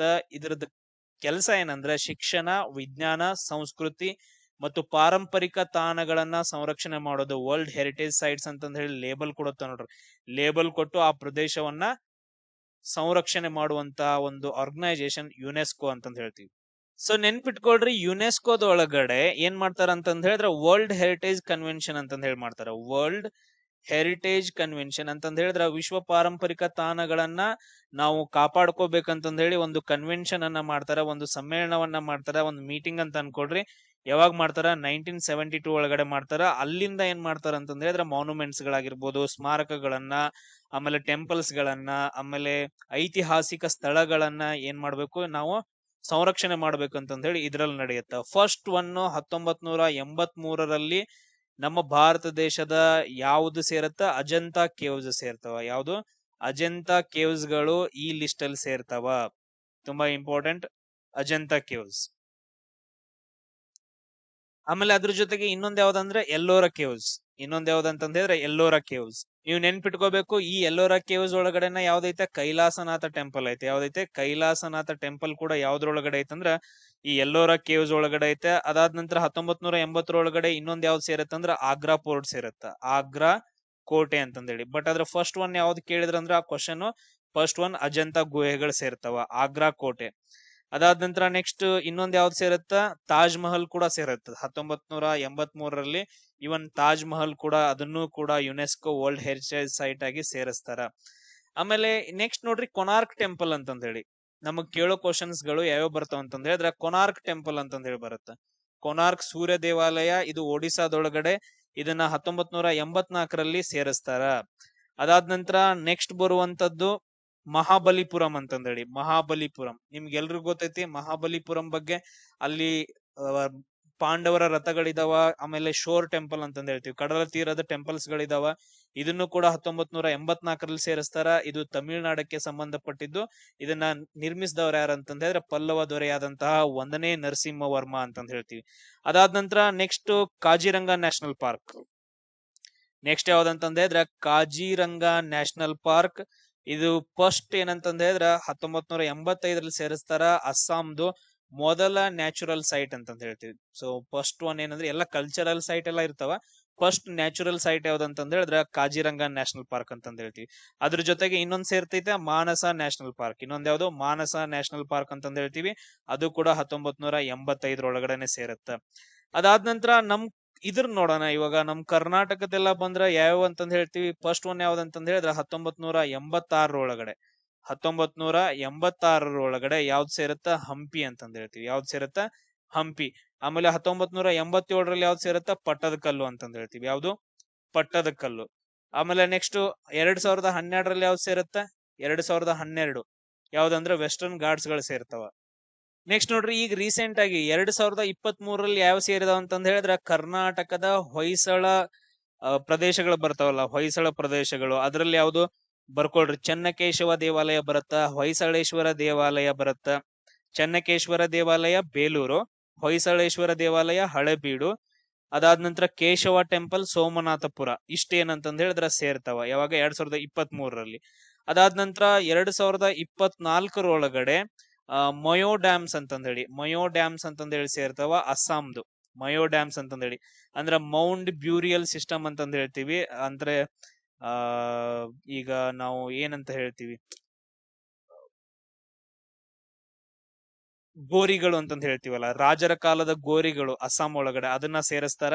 ಅದಾದ ನಂತರ 2025 ಯಾವ್ದುಗಳನ್ನ ಸೇರಿಸ್ತಾರ ಅಂದ್ರ ಮರಾಠ ಮಿಲಿಟರಿ ಲ್ಯಾಂಡ್ಸ್ಕೇಪ್ಸ್ ಗಳಂತಂದ ಹೇಳಿ ಸೇರಿಸ್ತಾರ. ಅಂದ್ರ ಮರಾಠ ಛತ್ರಪತಿ ಶಿವಾಜಿ ಮಹಾರಾಜರದ್ದು ಏನ್ ಕೋಟೆಗಳು ಬರ್ತಾವಲ್ಲ ಅವನ್ನೆಲ್ಲ ಏನಂತಂದ ಹೇಳಿದ್ರೆ ಸೇರಿಸಿದಾರೆ 2025ರಲ್ಲಿ.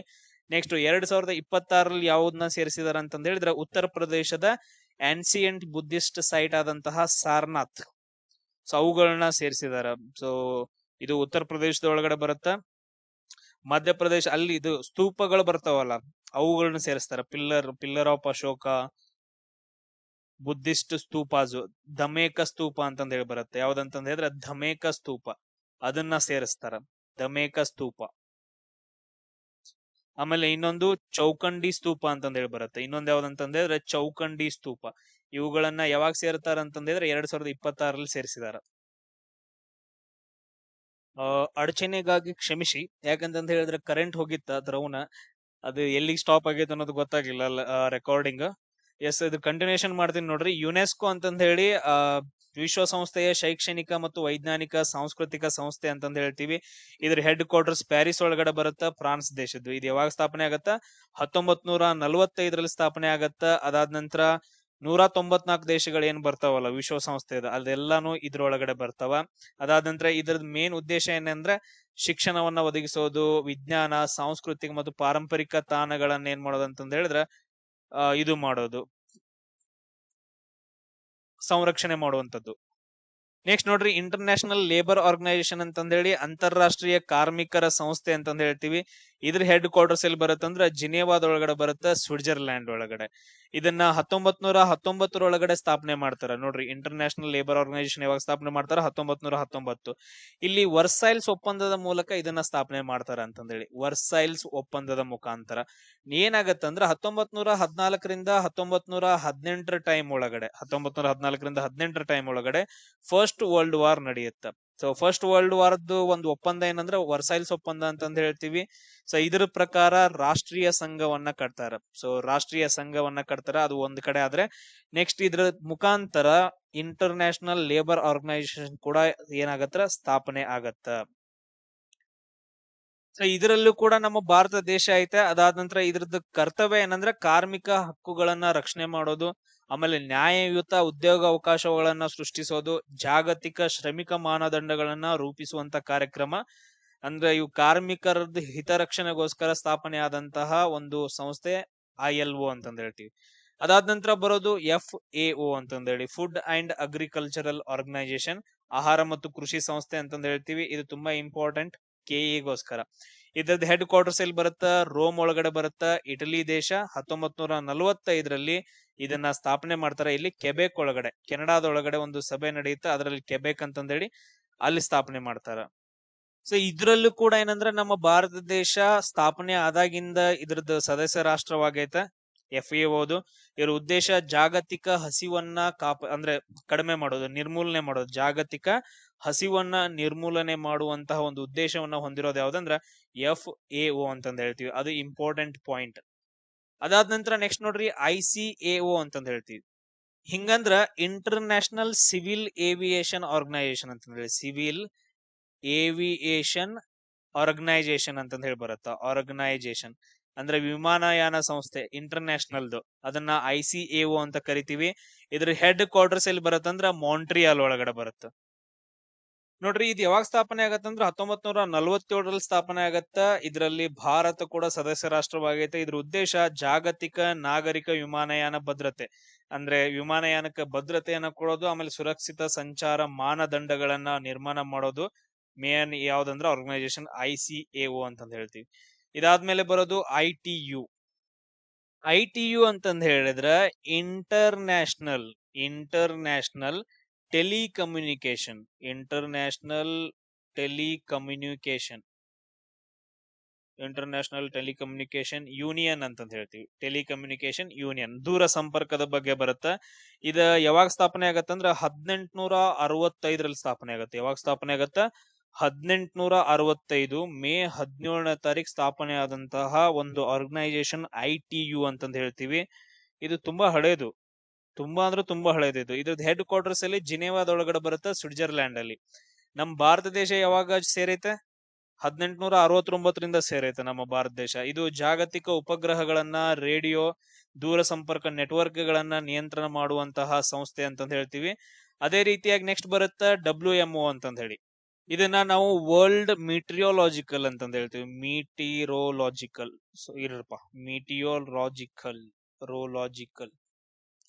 ಮೀಟಿಯೋರಾಲಜಿಕಲ್ ಆರ್ಗನೈಸೇಷನ್ ಅಂತಂದೇಳಿ, ವರ್ಲ್ಡ್ ಮೀಟಿಯೋಲಾಜಿಕಲ್ ಆರ್ಗನೈಸೇಷನ್ ಅಂದ್ರೆ ಇದೊಂದು ಹವಾಮಾನ ಇಲಾಖೆ, ವಿಶ್ವ ಹವಾಮಾನ ಇಲಾಖೆ ಅಂತಂದ ಹೇಳ್ತೀವಿ. ಇದು 1950 1950 ಮಾರ್ಚ್ 23ನೇ ತಾರೀಕು ಸ್ಥಾಪನೆ ಆಗತ್ತ. ಇದ್ರದ್ದು ಹೆಡ್ ಕ್ವಾರ್ಟರ್ಸ್ ಕೂಡ ಜಿನೇವಾದೊಳಗಡೆ ಬರುತ್ತೆ. ಇದ್ರ ಹೆಡ್ ಕ್ವಾರ್ಟರ್ಸ್ ಎಲ್ಲಿ ಬರುತ್ತಾ? ಜಿನೇವಾದೊಳಗಡೆ. ನಮ್ಮ ಭಾರತ ದೇಶ 1950ರಿಂದ ಇದ್ರದ್ದು ಸದಸ್ಯ ರಾಷ್ಟ್ರವಾಗತ್ತ. ಆಮೇಲೆ ಜಾಗತಿಕ ಹವಾಮಾನ ಮುನ್ಸೂಚನೆಯನ್ನ ಕೊಡೋದಾಗಿರ್ಬಹುದು, ಆಮೇಲೆ ವಾಯುಮಂಡಲದ ಅಧ್ಯಯನ, ಆಮೇಲೆ ಮುನ್ನೆಚ್ಚರಿಕೆಗಳನ್ನ ಕೊಡುವಂತಹ ಕಾರ್ಯಕ್ರಮ ಯಾವ್ದು ಮಾಡುತ್ತ? WMOದವ್ರು ಮಾಡ್ತಾರ. ಇದಾದ ನಂತರ ನೆಕ್ಸ್ಟ್ ನೋಡ್ರಿ, ನೆಕ್ಸ್ಟ್ ಬರುವಂತದ್ದು WIPO ಅಂತಂದೇಳಿ. WIPO ಹಿಂಗಂದ್ರ ವರ್ಲ್ಡ್ ಇಂಟೆಲೆಕ್ಚುಯಲ್ ಇದನ್ನ ಬರಿಬೇಕು ಹಿಂಗ, ಇಂಟೆಲೆಕ್ಚುಯಲ್ ಪ್ರಾಪರ್ಟಿ ಆರ್ಗನೈಸೇಷನ್ ಅಂತಂದೇಳಿ.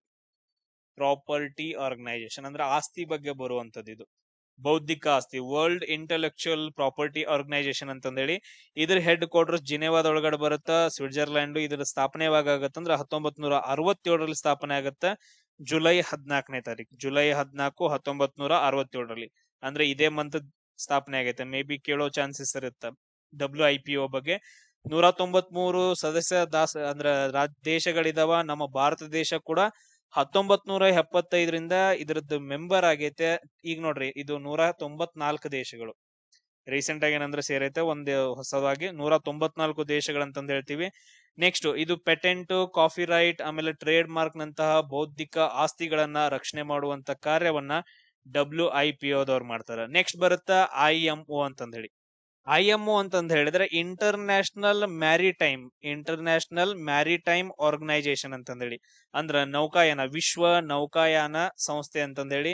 ಇದ್ರದ್ದು ಹೆಡ್ ಕ್ವಾರ್ಟರ್ಸ್ ಎಲ್ಲಿ ಬರುತ್ತೆ ಅಂದ್ರೆ ಲಂಡನ್ ಒಳಗಡೆ ಬರುತ್ತೆ. ಇದ್ರ ಹೆಡ್ ಕ್ವಾರ್ಟರ್ಸ್ ಯಾವುದು? ಯುನೈಟೆಡ್ ಕಿಂಗ್ಡಮ್ ನ ಲಂಡನ್ ಒಳಗಡೆ ಬರುತ್ತೆ. ಇದನ್ನ ಸ್ಥಾಪನೆ ಯಾವಾಗ ಮಾಡ್ತಾರ? 1948 ಮಾರ್ಚ್ 17ನೇ ತಾರೀಕು. ಯಾವಾಗ? 1948 ಮಾರ್ಚ್ 17ನೇ ತಾರೀಕ ಸ್ಥಾಪನೆ ಮಾಡ್ತಾರ. ಅದಾದ ನಂತರ ಇದರಲ್ಲಿ 176 ಗಿಂತ ಹೆಚ್ಚಿನ ದೇಶಗಳಿದಾವ. ನಮ್ಮ ಭಾರತ ದೇಶ 1959ರಿಂದ ಇದರಲ್ಲಿ ಜಾಯಿನ್ ಆಗೈತೆ. ಇದು ಹಡಗು ಸಾರಿಗೆ ಸುರಕ್ಷತೆ ಮತ್ತು ಸಮುದ್ರ ಮಾಲಿನ್ಯವನ್ನ ತಡೆಗಟ್ಟುವಂತಹ ಸಂಸ್ಥೆ IMO ಅಂತಂದ ಹೇಳ್ತೀವಿ, ಇಂಟರ್ನ್ಯಾಷನಲ್ ಮ್ಯಾರಿಟೈಮ್ ಆರ್ಗನೈಸೇಷನ್. ಅದೇ ರೀತಿಯಾಗಿ ನೆಕ್ಸ್ಟ್ ಇಷ್ಟ್ರೊಳಗಡೆ ಇಲ್ಲಿ ಏನ್ ಹೇಳಿದ್ನಲ್ಲ ಇಲ್ಲಿವರೆಗೂ 29 ಅಂತಂದೇಳಿ, ನಮ್ ಇಂಡಿಯಾ ಏನೈತಂದ್ರ ಇದಕ್ಕ ಸದಸ್ಯ ರಾಷ್ಟ್ರವಾಗೈತೆ. ಇನ್ನು ಬರುವಂತದ್ದು ಏನಂತಂದ್ರೆ ಅದು ಸದಸ್ಯ ರಾಷ್ಟ್ರ ಅಲ್ಲ. ಅದರಲ್ಲಿ ಯಾವುದು? NSG ಅಂತಂದೇಳಿ, ನ್ಯೂಕ್ಲಿಯರ್ ಸಪ್ಲೈಯರ್ಸ್ ಗ್ರೂಪ್ ಅಂತಂದ ಹೇಳಿ ಬರುತ್ತೆ. ನ್ಯೂಕ್ಲಿಯರ್ ಸಪ್ಲೈಯರ್ಸ್ ಗ್ರೂಪ್ ಅಂತಂದೇಳಿ. ಸೊ ಇದು ಯಾವಾಗ ಸ್ಥಾಪನೆ ಆಗತ್ತಂದ್ರೆ 1974ರಲ್ಲಿ ಸ್ಥಾಪನೆ ಆಗತ್ತ. ಯಾವಾಗ ಸ್ಥಾಪನೆ ಆಗತ್ತ? 1974ರಲ್ಲಿ ಸ್ಥಾಪನೆ ಆಗತ್ತ. ಮೇನ್ ಇಂಪಾರ್ಟೆಂಟ್ ಏನಂದ್ರೆ ಇದಕ್ಕೆ ಯಾವುದೇ ರೀತಿ ಪ್ರಧಾನ ಕಚೇರಿ ಇಲ್ಲ. ಪ್ರತಿ ವರ್ಷ ಏನಂತಂದ್ರೆ ಅಧ್ಯಕ್ಷತೆಯನ್ನು ವಹಿಸುವ ದೇಶ ರಾಯಭಾರಿಯಾಗಿ ಕೆಲಸ ಮಾಡತ್ತ. ಇದ್ರದ್ದು ಸಂಸ್ಥಾಪಕ ದೇಶಗಳು ಯಾವ ಅಂತಂದ ಹೇಳಿದ್ರೆ 7 ದೇಶಗಳು: Canada, Germany, France, Japan, Soviet union. ಆ ಟೈಮಲ್ಲಿ ರಷ್ಯಾ ಎಲ್ಲ ಕೂಡಿದ್ವು. ಸೋವಿಯತ್ ಯೂನಿಯನ್, ಬ್ರಿಟನ್, ಅಮೆರಿಕ, ಈ ಎಲ್ಲಾ ದೇಶಗಳು. ಇವಾಗ ಎಷ್ಟು ಜನ ಅದಾರ ಅಂತಂದ್ರೆ 48 ದೇಶಗಳಿದಾವ. ಆಮೇಲೆ ಮೇನ್ ಇನ್ನೊಂದೇನಂದ್ರೆ ಇದರಲ್ಲಿ ಭಾರತದ ಸದಸ್ಯತ್ವ ಇಲ್ಲ. ಭಾರತ ಏನಂತಂದ ಹೇಳಿದ್ರೆ ಇದ್ರದ್ದು ಸದಸ್ಯ ರಾಷ್ಟ್ರನೇ ಅಲ್ಲ. ಸೊ ಅದಕ್ಕೋಸ್ಕರ ಜಸ್ಟ್ NSG ಅಂತ ನೆನ್ಪಿಡುವ, ನ್ಯಾಚುರಲ್ ಸೆಕ್ಯೂರಿಟಿ ಅಲ್ಲ, ನ್ಯೂಕ್ಲಿಯರ್ ಸಪ್ಲೈಯರ್ಸ್ ಗ್ರೂಪ್ ಅಂತಂದೇಳಿ. ಆಮೇಲೆ ಇನ್ನೊಂದು ಬರುತ್ತೆ G7 ಗ್ರೂಪ್ ಅಂತಂದೇಳಿ. ಮೊದಲು ಏನಂತಂದ ಹೇಳಿದ್ರೆ G8 ಗ್ರೂಪ್ ಅಂತಂದ ಹೇಳಿ ಇತ್ತು. ನೋಡ್ರಿ, ಇದ್ರದ್ದು ಹೆಡ್ ಕ್ವಾರ್ಟರ್ಸ್ ಕೂಡ ನಿರ್ದಿಷ್ಟವಾಗಿ ಯಾವ್ದು ಇಲ್ಲ. ಯಾವ ದೇಶ ಅಧ್ಯಕ್ಷತೆಯನ್ನು ವಹಿಸುತ್ತ ಅದರಲ್ಲಿ ಏನಂತಂದ ಹೇಳಿದ್ರೆ ಕಾರ್ಯನಿರ್ವಹಿಸ್ತಾರ. ಇದು ಸ್ಥಾಪನೆಯಾದ ವರ್ಷ 1975ರಲ್ಲಿ. ಅವಾಗ G6 ರಾಷ್ಟ್ರಗಳಿದ್ವು, ಓನ್ಲಿ 6 ಇದ್ವು. ಆಮೇಲೆ ನೆಕ್ಸ್ಟ್ ಏನಾಗತ್ತ? 76 ಅಲ್ಲಿ ಕೆನಡಾ ಸೇರತ್ತ, G7 ಆಗತ್ತ. ಅದಾದ ನಂತರ ನೆಕ್ಸ್ಟ್ ನೋಡ್ರಿ, ಸದಸ್ಯ ರಾಷ್ಟ್ರಗಳು ಯಾವಂದ್ರ America, Canada, Britain, France, Italy, Japan ಅಂತಂದ ಹೇಳಿ ಇಷ್ಟಿದಾವ. ಅದಾದ ನಂತರ ರೀಸೆಂಟ್ ಆಗಿ ಏನಾಗೈತೆ ಅಂದ್ರ G8 ಇತ್ತು, ರಷ್ಯಾ ಹೊರಗಡೆ ಬಂದ್ಬಿಟ್ಟೈತೆ. ಸೊ ಅಲ್ಲಿಂದ ಏನಂತಂದ್ರೆ ರಷ್ಯಾ ಹೊರಗಡೆ ಬಂದ್ಬಿಟ್ಟೈತೆ. ಅದಕ್ಕೋಸ್ಕರ ಇವಾಗ G7 ಅಂತಂದೈತೆ. ಅದಾದ ನಂತರ ಈಗ ರೀಸೆಂಟ್ ಆಗಿ ನಡೆದೈತೆ ನೋಡ್ರಿ G7 ಸಮ್ಮಿಟ್. ಸೊ ಇದ್ರಲ್ಲೂ ಕೂಡ ನಮ್ಮ ಭಾರತ ದೇಶ ಕಾಯಂ ಸದಸ್ಯ ಇಲ್ಲ. ಇದಾದ ನಂತರ ನೆಕ್ಸ್ಟ್ ಬರೋದು ಎಪೆಕ್ ಅಂತಂದ ಹೇಳ್ತೀವಿ. ಎಪೆಕ್, ಏಸಿಯಾ ಪೆಸಿಫಿಕ್ ಎಕನಾಮಿಕ್ ಕೋಆಪರೇಷನ್ ಅಂತಂದೇಳಿ. ಇದ್ರ ಹೆಡ್ ಕ್ವಾರ್ಟರ್ ಸಿಂಗಾಪುರ್ ಒಳಗಡೆ ಬರುತ್ತಾ. ಸ್ಥಾಪಿತವಾದ ವರ್ಷ 1989. ಇದ್ರಲ್ಲೂ ಕೂಡ ನಮ್ಮ ಭಾರತ ದೇಶ ಸದಸ್ಯ ಇಲ್ಲ ಎಪೆಕ್ ಒಳಗಡೆ. ಕ್ವಶನ್ಸ್ ಗಳು ಇವೇ ಬರ್ತಾವ. ನೆಕ್ಸ್ಟ್ ಬರುತ್ತಾ UNSC ಅಂತಂದೇಳಿ, ಬಹಳ ಇಂಪಾರ್ಟೆಂಟ್. ಇದು UN ಸೆಕ್ಯೂರಿಟಿ ಕೌನ್ಸಿಲ್ ಅಥವಾ ವಿಶ್ವಸಂಸ್ಥೆಯ ಭದ್ರತಾ ಮಂಡಳಿ ಅಂತಂದ ಹೇಳ್ತೀವಿ. ಸೊ ಇದು ಹೆಡ್ ಕ್ವಾರ್ಟರ್ಸ್ ನ್ಯೂಯಾರ್ಕ್ ಒಳಗಡೆ ಬರುತ್ತಾ. ಮೇನ್ ಇಂಪಾರ್ಟೆಂಟ್, ಇದನ್ನ 1945ರಲ್ಲಿ ಸ್ಥಾಪನೆ ಮಾಡ್ತಾರ. ಇದರಲ್ಲಿ ಮೂಲ ದೇಶಗಳು ಎಷ್ಟಿದಾವ ಅಂತಂದ ಹೇಳಿದ್ರ, ಅಂದ್ರೆ ವಿಶ್ವಸಂಸ್ಥೆಯಲ್ಲಿ ಮೂಲ ಸದಸ್ಯ ರಾಷ್ಟ್ರಗಳು ಎಷ್ಟಿದಾವ ಅವರೆಲ್ಲಾ ಸಂಸ್ಥಾಪಕ ಸದಸ್ಯರಾಗಿರ್ತಾರ. ಬಟ್ ಆದ್ರೆ ಇಲ್ಲಿ ಸದಸ್ಯರ ಸಂಖ್ಯೆ ಎಷ್ಟೈತೆ ಅಂದ್ರೆ ಟೋಟಲ್ ಆಗಿ 15 ಮೆಂಬರ್ಸ್. ಪರ್ಮನೆಂಟ್ ಮೆಂಬರ್ಸ್ ಎಷ್ಟಿದಾರೆ ಅಂದ್ರೆ 5 ಜನ ಇದಾರೆ. ಇದಕ್ಕೆ ಸೇರ್ಬೇಕಂತಂದೇಳಿ ನಮ್ ಭಾರತ ದೇಶ ಬಾಳ್ ಟ್ರೈ ಮಾಡಾಯ್ತ. ಬಟ್ ಆದ್ರೆ ಚೀನಾದವ್ರು ಅಪೋಸ್ ಮಾಡ್ತಿದಾರ. ಯಾವ್ಯಾವು? America, Britain, Russia, China, France, ಇವು 5 ಪರ್ಮನೆಂಟ್ ದೇಶಗಳು. ಇವ್ರ ಹತ್ರ ಯಾವ ಪವರ್ ಐತೆ? ವಿಟೋ ಪವರ್ ಇರುತ್ತೆ. ಆಮೇಲೆ ತಾತ್ಕಾಲಿಕ ಸದಸ್ಯರು 2 ವರ್ಷಗಳಿಗೊಮ್ಮೆ ಚೇಂಜ್ ಆಗ್ತಾ ಇರ್ತಾರ, ತಾತ್ಕಾಲಿಕ ಅಂತಂದ ಹೇಳಿ. ಸೊ ಇದನ್ನ ನೆನ್ಪಿಟ್ಕೋಬೇಕು, ಪ್ರತಿ 2 ವರ್ಷಕ್ಕೊಮ್ಮೆ ಚೇಂಜ್ ಆಗ್ತಾ ಇರ್ತಾರ. ಅದಾದ ನಂತರ ನೆಕ್ಸ್ಟ್ ಏನಂತಂದ್ ಹೇಳಿದ್ರೆ ಇಲ್ಲಿ ಇದಕ್ಕೆ ಏನಂತಂದ್ ಹೇಳಿದ್ರೆ ಸೇರ್ಬೇಕಂತಂದ್ ಹೇಳಿ ನಮ್ ಇಂಡಿಯಾ ಟ್ರೈ ಮಾಡ್ತಾ ಇತ್ತ. ನೋಡ್ಬೇಕು ಏನಾಗತ್ತ. ಚೀನಾದವ್ರು ಯಾವಾಗ ಹೂ ಅಂತಾರ ಅವಾಗ ನಮ್ದು ಸೇರತ್ತೆ. ಪ್ರಾಬ್ಲಮ್ ಏನಂತಂದ್ ಹೇಳಿದ್ರೆ ಎಲ್ಲಾ ಬೋಳಿ ಮಗನ್ ಜವಾಹರ್ಲಾಲ್ ನೆಹರೂದು. ಮೊದಲು ಏನ್ ಮಾಡ್ತಾರಂತಂದ್ ಹೇಳಿದ್ರ ವಿಶ್ವಸಂಸ್ಥೆಯವರು ಚೀನಾಕ್ ಏನಂತಂದ್ ಹೇಳಿದ್ರೆ ಪರ್ಮನೆಂಟ್ ಆಗಿ ಕೊಟ್ಟಿರಂಗಿಲ್ಲ. ಸೊ ನೀನ್ ಪರ್ಮನೆಂಟ್ ನನ್ ಕಾಯಂ ಸದಸ್ಯ ನೀ ಬೇಡ ಅಂತಂದೇಳಿ ಚೀನಾಕ್ ಕೊಟ್ಟಿರಂಗಿಲ್ಲ. ಮೊದಲು ಏನ್ ಮಾಡ್ತಾ ಅಂತಂದ್ ಹೇಳಿದ್ರ ಭಾರತಕ್ ಕೊಡ್ತಾರ, ನೀನ್ ಕಾಯಂ ಸದಸ್ಯ ಆಗು ಅಂತಂದೇಳಿ. ಅವಾಗ ಜವಾಹರ್ಲಾಲ್ ನೆಹರು ಪ್ರೈಮ್ ಮಿನಿಸ್ಟರ್ ಇರ್ತಲ್ಲ, ಮಂಗ್ಯ ಮಗ, ಇವ್ ಏನ್ ಮಾಡ್ತಾ ಅಂತಂದ್ ಹೇಳಿದ್ರ ನಮಗ್ ಬೇಡ, ನಮ್ಗಿಂತನೂ ದೊಡ್ಡ ದೇಶ ಚೀನಾ ಐತಿ ಅಂತಂದ್ ಹೇಳಿ ಅದಕ್ ಕೊಟ್ಟು ಬಿಡ್ತಾನ. ಇವನ್ ಮಾಡಿರೋ ಒಂದ್ ಕರ್ತವ್ಯ ಇದು ಏನ್ ಮಾಡಿದಾನಲ್ಲ, ಅದೊಂದ್ ಏನ್ ಕೆಲಸ ಐತಲ್ಲ, ಹೊಲಸ್ ಕೆಲಸ. ಇದರಿಂದ ಇನ್ನೂವರೆಗೂ ನಾವು ಅದಕ್ ಕಾಯಂ ಸದಸ್ಯರಾಗಕತ್ತೀವಿ. ಎಲ್ಲಾ ದೇಶಗಳು ಸಪೋರ್ಟ್ ಮಾಡತಾವ, ಚೀನಾ ಒಂದ್ಬಿಟ್ಟು.